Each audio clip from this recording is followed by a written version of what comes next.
ခြင်းအစီအစဉ်ဆက်ရှိ2025-2026ပညာသင်နှစ်တွင်အားကစားဆုရရှိသောဆရာဆရာမများနှင့်ဘောလုံးပြိုင်ပွဲတွင်ဆုရရှိသောကျောင်းသားများအားဆုချီးမြှင့်ခြင်းအစီအစဉ်ဆက်ကို Grade 3ကျောင်းသူလေးများ၏ဘိုးတန်းသက်ချင်းမြင့်ကပြဖျော်ဖြေခြင်းအစီအစဉ်2025-2026ပညာသင်နှစ်တွင်အားကစားဆုရရှိသောကျောင်းသားကျောင်းသူများအားဆုချီးမြှင့်ခြင်းအစီအစဉ်21 Grade 3ကျောင်းသားကျောင်းသူလေးများ၏Remix သက်ချင်းမြင့်ကပြဖျော်ဖြေခြင်းအစီအစဉ်22ဆရာဆရာမများနှင့်မိဘများအဖြူအောင်တန်းစေသက်ချင်းမြင့်ပျော်ပျော်ရွှင်ရွှင်သည့်ဆုကပြခြင်းအစီအစဉ်23ခန္ဓာပြီးဆုံးရောက်ခြင်းညာခြင်းတို့ဖြစ်ပါရဲ့ရှင်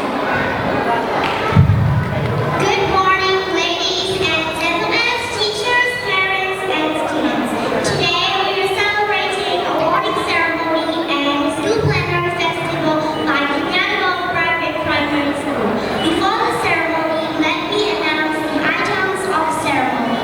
Item 1. Announcing the ceremony is opened. Item 2. Delivering speech by D.O. Sayati. Item 3. Delivering speech by Principal Dole Oma. Item 4. Delivering speech by Founder Sayati Ujingwe. Item 5. Delivering speech by Founder Sayati Utura Somoma. Item 6. Performing Yesian song by Grade 5 excellent students. Item 7. Awarding prizes to students who achieve outstanding success in Grade 5 and to students who receive township level outstanding awards. Item 8.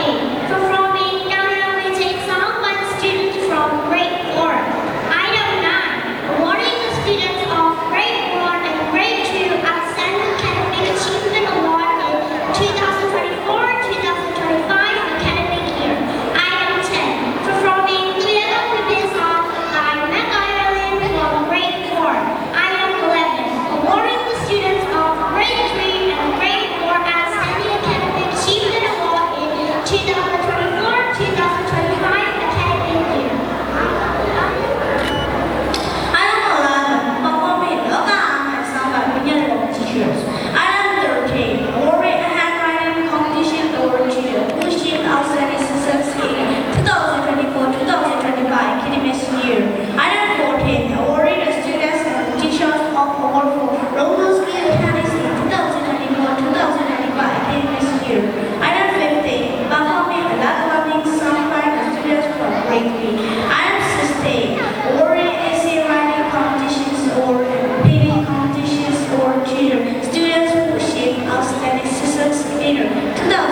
2025-2026 academic year. Item 17. Performing Union Shikui Handa song by Meme Koko. Item 18. Awarding the teachers and students of sport award and full award in 2025-2026 academic year. Item 19. Performing warrior song by the students from Grade B. Item 20. Awarding the students of sport award and full award in 2025-2026 academic year. Item 21. Performing remix song by the students from Grade 3. Item 22. Performing dance choreography song by the teachers and parents.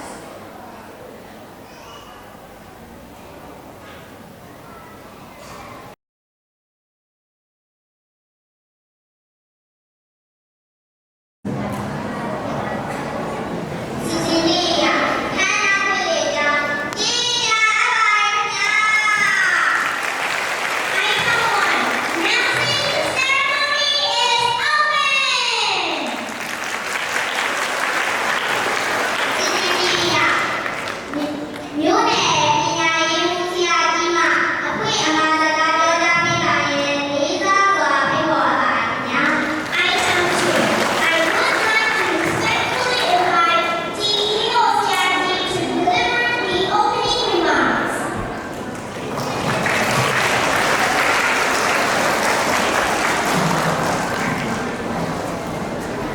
လုံးပဲမင်္ဂလာပါ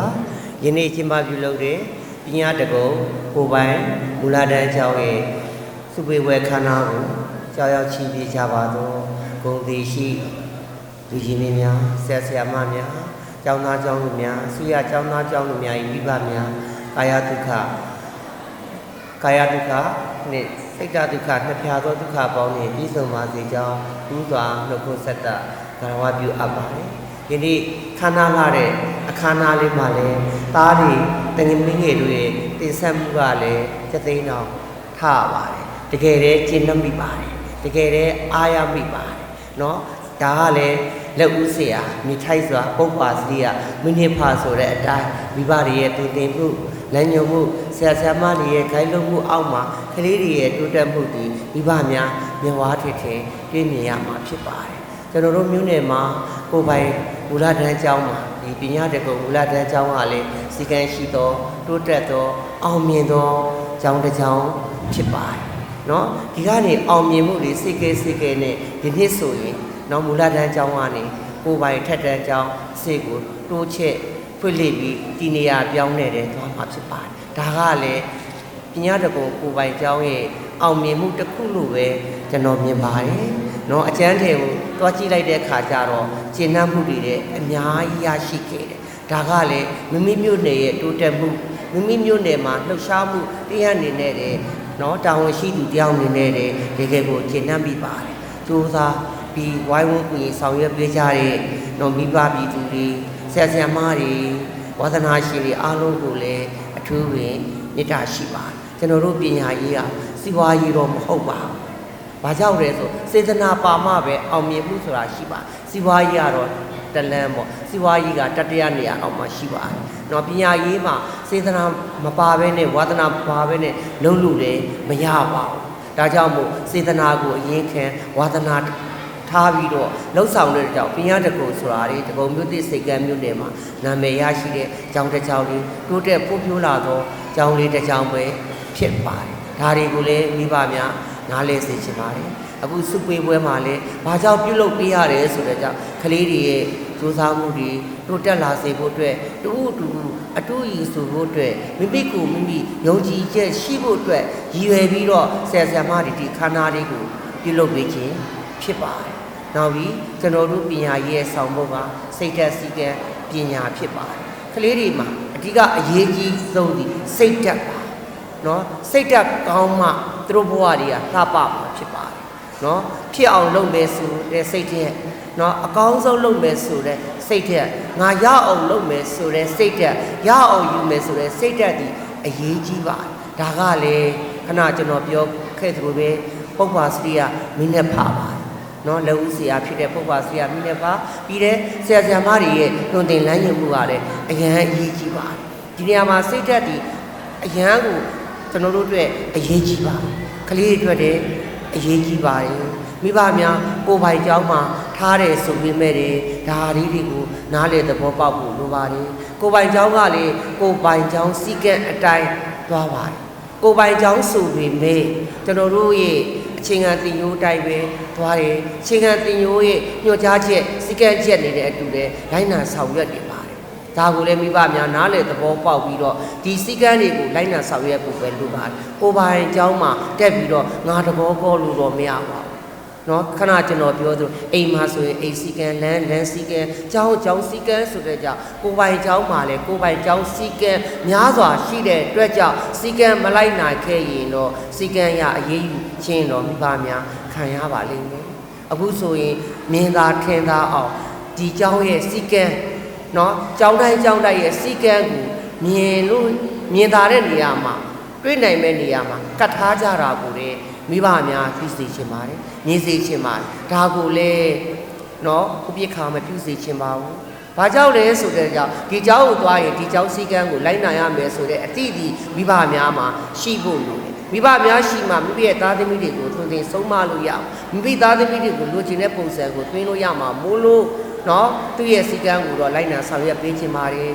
နော်ကျွန်တော်ကတော့ပြောချင်တာကတော့ပညာတက္ကသိုလ်ဒီစည်းကမ်းရှိတဲ့ကျောင်းတစ်ကျောင်းပါတိုးတက်အောင်မြင်နေတဲ့ကျောင်းတစ်ကျောင်းပါဒီပေါ်မှာပဲမိဘများနော်တုံ့တက်ပြီးတော့မိမိသားသမီးတွေစစ်တဲ့စစ်မြေမားတိုးတက်ဖို့အတွက်ဝိုင်းဝန်းကူညီဆောင်ရွက်ပေးကြပါဆရာဆရာမများလည်းမိမိမျိုးနဲ့မိမိသားသမီးမိမိကျောင်းရဲ့ဂုဏ်ကိုထိမ့်သိမ်းပြီးတော့ပညာရေးရဲ့ခန်းကဏ္ဍမှာအားကျိုးမှန်တဲ့နဲ့ပူးပေါင်းပါဝင်ဆောင်ရွက်ပေးကြပါလို့ပြောကြားရင်းနဲ့ပဲညီကုန်းချုပ်အပ်ပါတယ်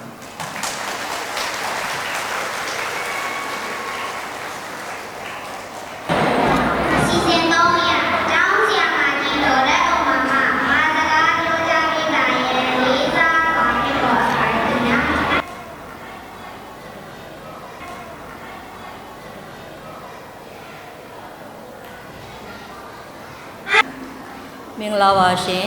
ဒီနေ့ကတော့ပညာတကုံကိုပိုင်မူလာတန်းကျောင်းရဲ့ပညာရေးကျွန်းစုပေးဝဲခန္ဓာဖြစ်ပါတယ်ရှင်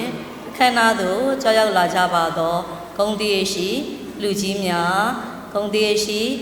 ပရိသတ်များအားလုံးနှင့်ဆရာကြီးဆရာမကြီးများဆရာဆရာမများကျောင်းသားကျောင်းသူများအားလုံးကိုယ်စိတ်နှပြ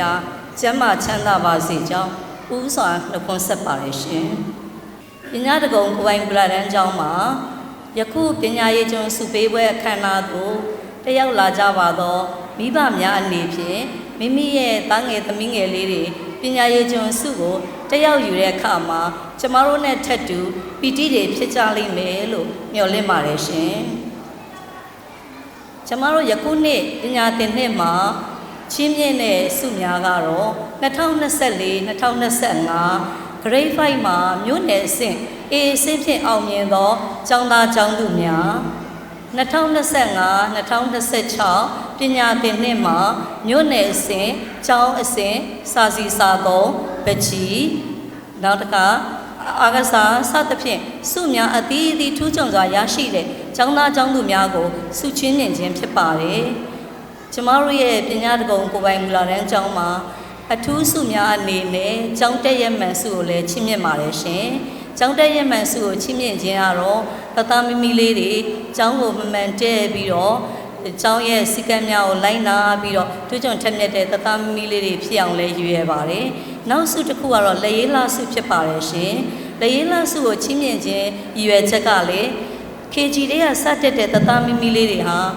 စနစ်တကျနဲ့တည်တည်တတ်ရနဲ့လောက်ကင်တတ်တဲ့အလေးကျင့်လေးတွေတော့တက်ရစွာအရာရာတိုင်းကိုလောက်ကင်တတ်အောင်ဒီလက်ရေးလေးတွေမဟုတ်ပဲနဲ့အဲ့လိုအလေးကျင့်လေးတွေရအောင်တဲ့ရည်ရပြီးတော့လက်ရေးလာစုလေးတွေကိုချီးမြှင့်ခြင်းဖြစ်ပါတယ် KG ကျောင်းသားလေးတွေကအစလက်ရေးလေးတွေကိုလှအောင်ရေးတတ်တာကိုတွေ့ရပါတယ်တော်တော်များများဒီလှပါတယ်ကျမတို့မနှဲတောင်ရွေးရပါတယ်ရှင်အဲ့တော့လက်ရေးလာစုလေးလည်းချီးမြှင့်ပေးပါတယ်အဲ့လိုလေးတွေစုလေးတွေချီးမြှင့်ပေးတဲ့အကြောင်းရင်းကတော့သားမိမိလေးတွေဟာဘက်စုံထူးချွန်သောသားမိမိလေးဖြစ်အောင်ရည်ရွယ်ပါတယ်ရှင်အခုပညာတကုံကိုပိုင်မူလာတန်းကျောင်းမှသည်နောက်နှစ်မှာတော့ပညာတကုံကိုပိုင်အထက်တန်းကျောင်းအဖြစ်သို့အဆင့်တိုးမြင့်ပြီးတော့ဖွင့်လှစ်မှာဖြစ်တဲ့အတွက်ကြောင့်မိဘများအနေနဲ့ကျမတို့ကိုယုံကြည်စိတ်ချစွာနဲ့အနံ့နိုင်ပါတယ်ကျမနဲ့အတူဖောင်ဒါများဒါရိုက်တာအဖွဲ့ဝင်များမှသားမိမိလေးများရဲ့ပညာရေးကိုပညာမှာသာမကဘဲနဲ့အခြားသောဘက်စုံဖွံ့ဖြိုးရန်အားကစားမှာပါထူးချွန်ထက်မြက်သောသားမိမိလေးတွေဖြစ်အောင်ပြုစုပြောထောင်ပေးပါမယ်လို့ကတိပေးရင်ညီကုန်းချုပ်ပါတယ်ရှင်ကျေးဇူးတင်ပါတယ်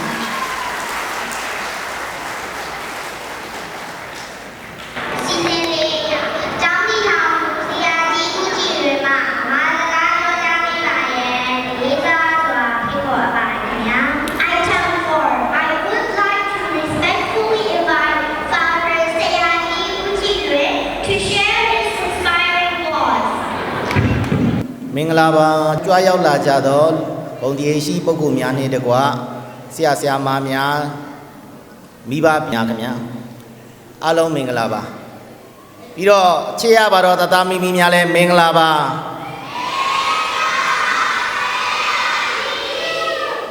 ဟုတ်ကဲ့အခုချိန်အားဆိုလို့ရှိရင်ကျွန်တော်တို့ရဲ့3နှစ်မြောက်ပါ3နှစ်မြောက်စုပေးပွဲအခမ်းအနားပေါ့နော်ပထမဆုံးနှစ်မှာတော့ပညာရေးကျွန်းစုမပေးခဲ့ဘူးစာဖွင့်တဲ့နှစ်မို့လို့မနှစ်ကစပြီးတော့ပညာရေးကျွန်းစုတွေပေးပါတယ်ဒီနှစ်မှာဆိုရင်ပို့ပြီးတော့ထူးခြားလာတာကမနှစ်တုန်းကမှပထမဆုံးနှစ်မှာ grade 4အထိပဲကျွန်တော်တို့ထားခဲ့တဲ့အတွက်မနှစ်တုန်းက grade 5ကိုစပြီးတော့မြို့နယ်စစ်စဖြစ်ရပါတယ်ကျွန်တော်တို့ A အဆင့်နဲ့အောင်တဲ့ကလေးတွေများပါတယ်အဲ့တော့ကျွန်တော်တို့နောက်အခုဒီနှစ်တွေရောနောက်နှစ်တွေရောပဲ A အဆင့်နဲ့အောင်ဖို့ကလေးတိုင်း all A ပေါ့နော်အကုန်လုံးကိုအဲ့ဒီအဆင့်နေနဲ့အောင်ဖို့အတွက်အဲ့ဒီပညာရေးကိုတစ်ခုတည်းတာမကပေါ့နော်အေးအဆင့်နဲ့အောင်ဖို့တစ်ခုတည်းမကပဲနဲ့ကျွန်တော်တို့ဘက်စုံပညာရေးထူးချွန်ဖို့အတွက်လည်းကျွန်တော်တို့လုပ်နေပါတယ်ဥပမာကျွန်တော်တို့မနှစ်တုန်းကဆိုရင်စစ်တူရင်ပြိုင်ပွဲပကြီးပြိုင်ပွဲကျွန်တော်တို့သွားပြိုင်ပါတယ်စုတွေရပါတယ်ဒါပေမဲ့ဒီနှစ်ကိုတော့ကျွန်တော်တို့ကိုပိုင်ကျောင်းအဖွဲ့တွေအနေနဲ့မလုံနိုင်တဲ့အတွက်ကြောင့်ကျွန်တော်တို့အဲ့ဒီပြိုင်ပွဲတွေသွားမပြိုင်လိုက်ရပါဘူးကိုပိုင်ကျောင်းကလောက်တာမရှိပေမဲ့ကျွန်တော်တို့စာစီစာကုန်းတို့ဘာတို့ကျွန်တော်တို့မျိုးနယ်တွေခရိုင်စင်းပွဲတွေအကုန်လုံးကျွန်တော်တို့ဝင်ပြိုင်ခိုင်းပါတယ်စုရတာမရတာထက် ပြိုင်နေဖို့ကလည်းလိုပါတယ်ခလေးတွေကအရှင်ပြိုင်ခြင်းကအဓိကဒါမှသူတို့အနေနဲ့ဖွံ့ဖြိုးပြီးတော့တိုးတက်လာမှာဖြစ်ပါတယ်ပြီးတော့ကျွန်တော်တို့ဒီနှစ်ကမူလာတဲ့အဆင့်မှာလာမယ့်နှစ်ဆိုရင်အထက်တန်းဆင်းမှုဖြစ်ဖို့အတွက်ကျွန်တော်တို့အင်အားတွေလည်းတိုးချဲ့နေပါတယ်ဖောင်နာအနေနဲ့ဆိုလဲကျွန်တော်ရဲ့အကိုတယောက်လိုခင်ရတဲ့ကိုဦးသူရဇော်မောင်ဟာဆိုလို့ရှိရင်ကျွန်တော်တို့နဲ့တွဲဖက်ပြီးတော့အခုဆိုရင်စောက်လို့ရေးလုပ်ငန်းတွေမှာလည်းအကုန်လုံးဦးစားပေးပြီးတော့လှုပ်ဆောင်ပေးနေပါတယ်အဲ့တော့ကျွန်တော်တို့ infrastructure ဘိုင်းဖြစ်တဲ့စောက်လို့ရေးတိစောက်ရေးကလည်းစံပြဖြစ်တဲ့အကြောင်းတစ်ခုဖြစ်မဲ့အပြင်တင်ကြားရေးကလည်းကျွန်တော်တို့မိဘတွေသိပြီးသားပါဆရာဆရာမတွေရဲ့အရေးချင်းတင်ကြားရေးအပြင်ကျွန်တော်တို့ best zone ဖြစ်တဲ့အတွက်အခုဆိုရင်အားကစားယုံကြီးတွေပါကျွန်တော်တို့ကပါလာပါမယ်အားကစားဘောလုံးဖူးဆဲကံမိုးရပြီးတော့ basketball volleyball အစကျွန်တော်တို့ international အကြောင်းတွေနဲ့တန်းတူဖြစ်နိုင်အောင်ကျွန်တော်တို့ကြိုးစားနေပါတယ်အဲ့ဒါအပြင်ကျွန်တော်တို့တခြားမိဖက်အဖွဲ့အစည်းတွေအနေနဲ့တခြား company တွေနဲ့လည်းကျွန်တော်တို့ချိတ်ဆက်ထားပါတယ်အကြောင်းတွေနဲ့လည်းချိတ်ဆက်နေပါတယ် ILBC နဲ့ဆိုလည်းကျွန်တော်တို့မိဖက်အကြောင်းတွေဖြစ်နေပါပြီ ILBC ကနေပြီးတော့ကျွန်တော်တို့ South Book program အနေနဲ့အင်္ဂလိပ်စာသင်ကြားဖို့တွေကိုလည်းကျွန်တော်တို့စီစဉ်နေပါတယ်လာမယ့်နှစ်မှာအကောင့်ထဲပေါ်ဖြစ်ပါလိမ့်မယ်အဲ့လိုပဲခရီးသွားလာဖို့တွေအတွက်ဆိုရင်လည်း famous company อ่ะဆိုလို့ရှိရင်ကျွန်တော်တို့နဲ့သဘောတူညီချက်လုပ်ထားပါတယ်မိဘတွေရတာကျွန်တော်တို့နဲ့ခရီးသွားမှာတွေပါတယ်ဆိုရင်ကျွန်တော်တို့အကြောင်းကြားပြီးရင်ကျွန်တော်တို့ company ကိုလှမ်းပြောလိုက် discount တွေချပေးဖို့ပါကျွန်တော်တို့ဆွေးနွေးထားပါတယ်အဲ့လိုပဲအခုဆိုရင် SB Bakery ရဲ့မုတ်လုပ်ကန်လုပ်နောက်တစ်ခုဖြစ်တဲ့ daily ရရင်ဆိုလို့ရှိရင်လည်းကျွန်တော်တို့ဒီပွဲအတွက်ကိုပေါင်မုတ် sandwich ပေါင်မုတ်လေးတွေအဲ့ဒါလက်ဆောင်ပေးထားပါတယ်အကုန်လုံးမိဘခလေးတွေကိုလည်းကျွေးဖို့ဆိုပြီးတော့ပေးထားပါတယ်အဲ့တော့ကျွန်တော်တို့အဲ့လိုတခြားအဖွဲ့အစည်းတွေနဲ့ပါကျွန်တော်တို့ MOU တွေထိုးပြီးတော့အကြောင်းအတွက်လုပ်ငန်းတွေအများကြီးထပ်ပြီးတော့လှုပ်ဆောင်ဖို့ရှိတယ်ဆိုတဲ့အကြောင်းပြောကြားလိုပါတယ်အဲ့တော့ကျွန်တော်တို့အခုလိုကူညီတဲ့ Sound Book program ILBC အကြောင်းပြီးတော့ Famous Express ပြီးတော့ Daily ပေါင်မုတ်တိုင်ပြီးတော့နောက်တစ်ခု10 မိုင်ဆိုတဲ့ special clinic ကလည်းကျွန်တော်တို့ကိုလာပြီးတော့ဆေးဝါးတွေထောက်ပံ့ပေးဖို့လည်းဆွေးနွေးတိုင်ပင်နေပါတယ်အဲ့တော့အဲ့ဒီ company တွေအကုန်လုံးကိုလည်းကျေးဇူးတင်ကြောင်းဒီကနေပြောကြားလိုပါတယ်တာဝန်ရှိသူတွေကတော့ခရီးတွေရောက်နေတဲ့အတွက်ကြောင့်မလာနိုင်ကြလို့ပါအဲ့တော့ကျွန်တော်တို့အဲ့လိုအဖက်ဖက်ကနေပြည့်စုံအောင်လုပ်မှဖြစ်တဲ့အတွက်ကြောင့်မိဘများအနေနဲ့ကျွန်တော်တို့ကိုယုံကြည်နဲ့လာမယ့်နှစ်တွေမှာဆက်ပြီးတော့တက်ဖို့အတွက်တက်နိုင်ဖို့အတွက်ပြီးတော့ကျွန်တော်တို့ရဲ့ကောင်းတဲ့င်းကိုလည်းပတ်ဝန်းကျင်မှာပြောပေးနိုင်မယ်လို့လည်းမျှော်လင့်မိပါတယ်အဲ့တော့အစွမ်းရှိသမျှနဲ့ကျွန်တော်တို့ကောင်းတဲ့အကောင်းကြိုးစားမယ်ဆိုတဲ့အကြောင်းပြောရင်းနဲ့ညီကုန်းချုပ်ပါတယ်ခင်ဗျာ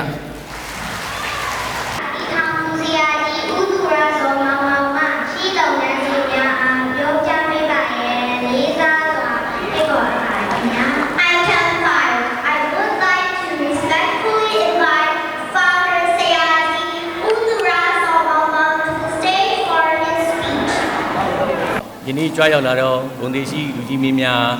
ဆရာရှင်များဆရာကြီးဆရာမများကျောင်းသားမိဘများနဲ့တားငယ်သမီးများအားလုံးမင်္ဂလာပါလို့နှုတ်ခွန်းဆက်တာပါတယ်ကျွန်တော်ကတော့အခု PNDG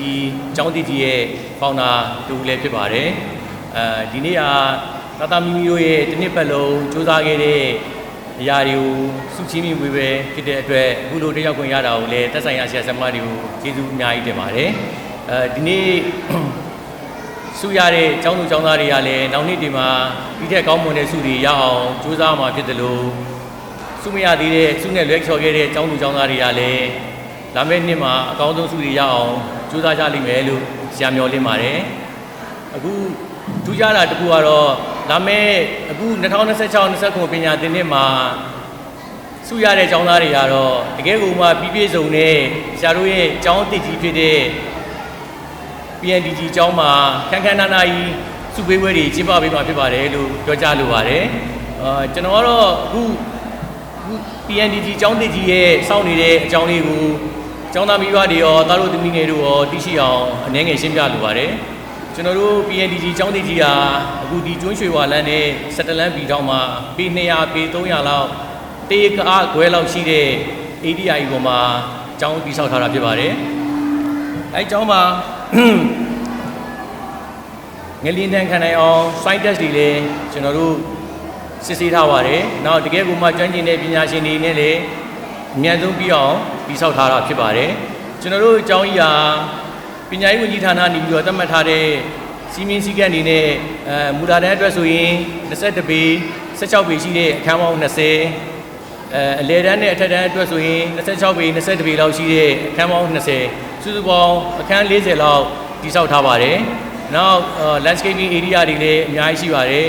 ထူးခြားဆုံးကတော့တာသမီတွေကိုပညာရေးတွေမကဘဲနဲ့အားကစားဘက်ပါထူးချွန်အောင်လို့ဆိုပြီးတော့ကျွန်တော်တို့အနေနဲ့ပေ80ပေ40လောက်ရှိတဲ့ basketball ကြီး volleyball တွေကစားလို့ရအောင်ကွင်းတစ်ကွင်းတည်ဆောက်ထားပါတယ်နောက်ပေ80 38ပေလောက်ရှိတဲ့ကြက်တောင်ကွင်းကြီးလည်းပါပါတယ်နောက်ပေ100ပေ80လောက်ရှိတဲ့ဖူးဆဲကိုပိုင်အားကစားကွင်းကြီးကိုလည်းတည်ဆောက်ထားပါတယ်အားလုံးအားကစားတွေမကကျောင်းပညာရေးတွေရောဘက်စုံထူးချွန်အောင်လေ့လာနိုင်အောင်ကျောင်းကြီးကိုအကောင်းဆုံးနဲ့ဆရာရှင်တွေနဲ့အတူတူတိုင်ပင်ပြီးဆရာဆရာမတွေနဲ့ပါပူးပေါင်းပြီးတော့တည်ဆောက်ထားတာဖြစ်ပါတယ်ခုနဆရာပြောသလိုပဲကျောင်းပညာဆရာသင်ကြားရေးနဲ့ပတ်သက်လို့ရှိရင်လေတကယ်ကိုမှအထူးချွန်ထက်မြက်တဲ့ဆရာတွေနဲ့အားလုံးဖွဲ့စည်းတည်ဆောက်ထားတာဖြစ်ပါတယ်ကျွန်တော်တို့ကျောင်းမှာဆိုရင်တကယ်ကိုမှကျမ်းမာရေးနဲ့ညီညွတ်တဲ့တောက်ရည်တဲ့စနစ်တွေတန်ရှင်းတဲ့toilet အခန်းတွေဆိုရင်အခန်းပေါင်း30ကျော်လောက်တည်ဆောက်ထားတာဖြစ်ပါတယ်နောက်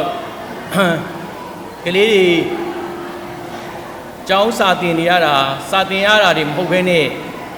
ပြင်ပလေးလာရေးခီးလေးတွေလည်းတွင်ခီးစဉ်လေးတွေမြို့ပြင်ခီးစဉ်လေးတွေလည်းထွက်လို့ရဖို့အတွက်ကိုလည်းကျွန်တော်တို့ကျောင်းကနေပြီးတော့စီစဉ်ထားတာလေးတွေရှိပါတယ်